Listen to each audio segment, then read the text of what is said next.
Direction le Pacifique, l'archipel hawaïen, l'île de Maui, plus exactement, pour vivre la finale du circuit Xterra, ce circuit de triathlon dit nature. 750 compétiteurs qualifiés à l'occasion des différentes épreuves à travers la planète sont donc réunis, rassemblés ici. Et nous allons savoir dans quelques secondes qui sera le champion du monde et quelle sera la championne du monde. Les pros, les amateurs vont pouvoir profiter, et c'est une chance, il s'en est fallu de peu, profiter de cette échéance. Quelques jours auparavant, risque de tsunami sur l'archipel hawaïen, il s'en est fallu de peu pour que l'épreuve soit annulée. Finalement, le temps s'est amélioré, les conditions sont bonnes et le départ est donné. C'est parti donc, 9h du matin, les pros tout d'abord, avec ces messieurs bonnets bleus, ces demoiselles bonnets roses, et derrière, une poignée de secondes derrière, les amateurs. Conditions de natation difficiles, car même si le temps, les conditions climatiques se sont améliorées, il reste encore une houle forte, une houle terrible, qui empêche sans doute les moins aguerris de franchir ces 1500 mètres de natation à leur programme dans les meilleures conditions. Onokawa Bay, c'est exactement le lieu où se disputent les natations avec des pros qui bien sûr nous intéressent au premier plan. Il y a les spécialistes de la discipline comme Joshua Mido, comme Conrad Stolz, le Sud-Africain, déjà 4 titres de champion du monde à son actif, comme Ben Allen, le futur très bon triathlète sur le circuit Xterra. Et puis il y a le retour des anciens, Eneko Janos qui s'est illustré à plusieurs reprises, Nico Lebrun aussi, et puis un nouveau venu, un dernier venu, je dirais presque un inscrit de dernière minute. Il est en tête de la compétition pour l'instant, Javier Gomez. Javier Gomez, double champion du monde de triathlon, médaille d'argent lors des Jeux Olympiques à Londres et récent vainqueur une semaine auparavant de l'étape d'Auckland, dernier rendez-vous des World Triathlon Series. Il a fait le déplacement, il a été invité par les organisateurs, c'est lui qui anime la compétition. Javier Gomez, l'Espagnol, sorti de l'eau après 19 minutes et 5 secondes. Derrière, personne à l'horizon. Fin de saison talentueuse, victoire, je vous le disais, en Nouvelle-Zélande une semaine auparavant. Il est prêt, il est parmi les favoris de la compétition, même si la pratique du VTT n'est pas vraiment une spécialité pour l'Espagnol. Derrière, ses principaux concurrents sortent certes à plus d'1 minute 15 de l'eau. Il faut compter parmi eux Chacon, le costaricien, Ben Allen, Tim Dunn, le britannique, mais également McMahon. Plus loin, on retrouve à 1:30, 2 minutes, Azacho, le français, et Olivier Marceau.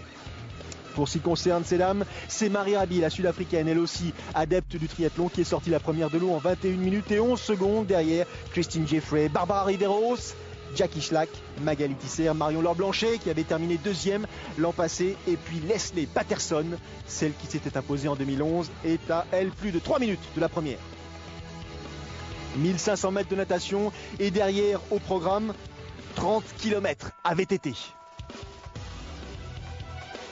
30 km dessinés donc au sein des West Mountains de Maui. Au programme montée, descente, lacet, portage, de quoi satisfaire les plus enthousiastes. De quoi sans doute aussi fatiguer les moins bien préparés.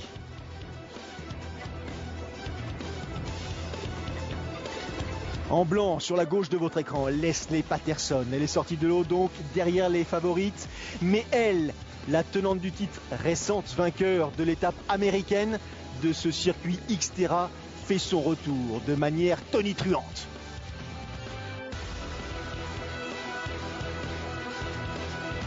Crevaison pour Llewellyn Holmes, 5e sur l'étape française cette année. Classique, le Britannique répare. Derrière, Ben Allen, la chaîne autour du cou. C'est pas comme ça que ça marche le mieux. Il va falloir réparer au plus vite pour tenter de contrecarrer les espoirs de victoire pour l'instant exprimés par l'Espagnol Javier Gomez. Derrière Javier Gomez, la chasse va, elle, s'organiser. Que ce soit Conrad Stolz, que ce soit Joshua Mido, que ce soit, encore une fois, Victor Del Corral, ils vont tenter l'impossible pour grappiller de précieuses secondes sur l'Espagnol et revenir sur le leader de la course. Maui donc, ses sommets, ses lacets, il faut respirer. Derrière s'ensuivent des descentes très rapides, très techniques. Restez attentifs, c'est essentiel. À l'image Del Corral, l'Espagnol. Un autre Espagnol, Javier Gomez, qui à l'issue du 22e kilomètre a perdu la tête de course. Le Sud-Africain Conrad Stolf, The Caveman, a pris le meilleur sur l'Espagnol.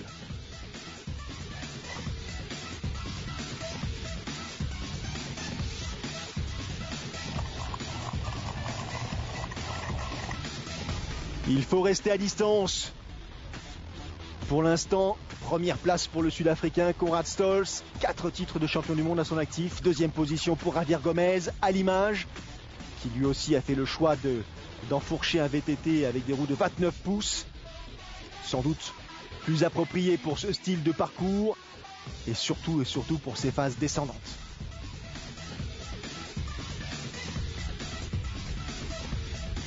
Gros plan sur le dossard 47, Jean-Philippe Thibodeau. Dossard 44, la tête dans le guidon, Azacho, le vainqueur de l'étape française, Axon-Rue cette année. Allez, deuxième transition, Conrad Stolz est arrivé 30 secondes derrière, autour de l'Espagnol Javier Gomez, de poser son VTT et de chausser ses baskets pour attaquer cette fois-ci les 10 km de trail au programme de la matinée. Eneko Llanos. Il compte plusieurs minutes de retard. Idem pour Francisco Serrano. Tout peut encore se passer sur ce trail dessiné avec des surprises pour bon nombre d'athlètes. Barbara Riveros, elle compte à peu près 2 minutes 30 de retard à ce moment précis de la course sur Leslie Patterson qui est parti en tête. Riveros est une athlète rapide, très efficace en course à pied. Peut-être va-t-elle réussir à revenir sur Patterson. Coup de moins bien pour Azacho.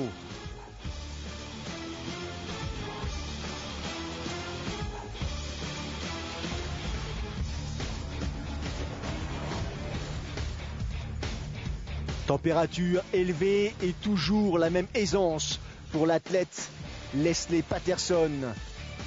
Barbara Riveros ne peut pas revenir sur elle. Elle concède au contraire de précieuses secondes.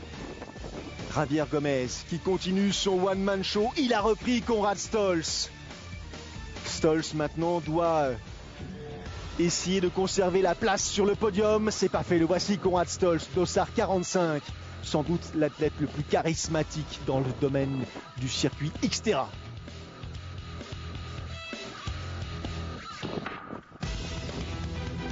Fin de parcours pour Leslie Patterson.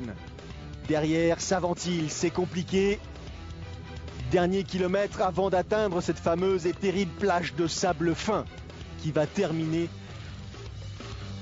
de solliciter les organismes.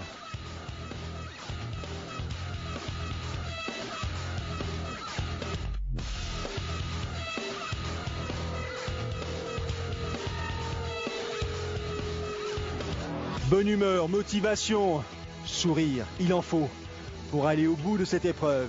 Le bout, le voici, le leader, c'est lui, Javier Gomez, qui en termine. Première apparition et une victoire. 2h26 minutes et 50 secondes. Le temps réalisé par le champion espagnol. Un titre mondial à son actif cette année. Deuxième position pour un Américain, c'est pas fréquent. Joshua Meadow a réussi à revenir, donc 2h27-40. Troisième position, il a conservé cette place sur le podium. Conrad Stolz. Et ça se termine au sprint entre Leonardo Chacon et Victor Del Corral.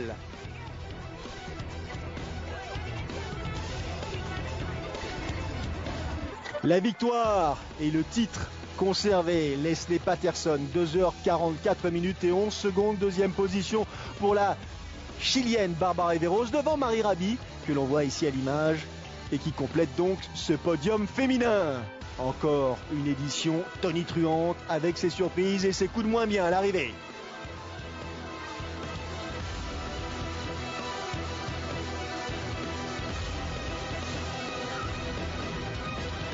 Javier Gomez, champion du monde Xterra. Encore une place que les Brownlee n'ont pas pour l'instant regarder de près. Peut-être l'an prochain seront-ils eux aussi sur cette épreuve. Une chose est certaine, pour l'instant, ils commencent à regarder ailleurs que sur le circuit traditionnel des triathlons series, puisque Alistair sera à Abu Dhabi à l'occasion de l'édition 2013, non pas sur le longue distance mais sur le courte distance. Ça veut dire qu'ils sont curieux, ces athlètes, et c'est tant mieux pour la qualité bien sûr du champ de compétiteurs présents, c'est tant mieux pour l'incertitude et le spectacle offert. Prochain rendez-vous de triathlon sur l'antenne de Sport Plus, ce sera le 29 novembre où nous revisiterons justement une année entière dédiée à ces fameuses triathlons series. Alors, à bientôt.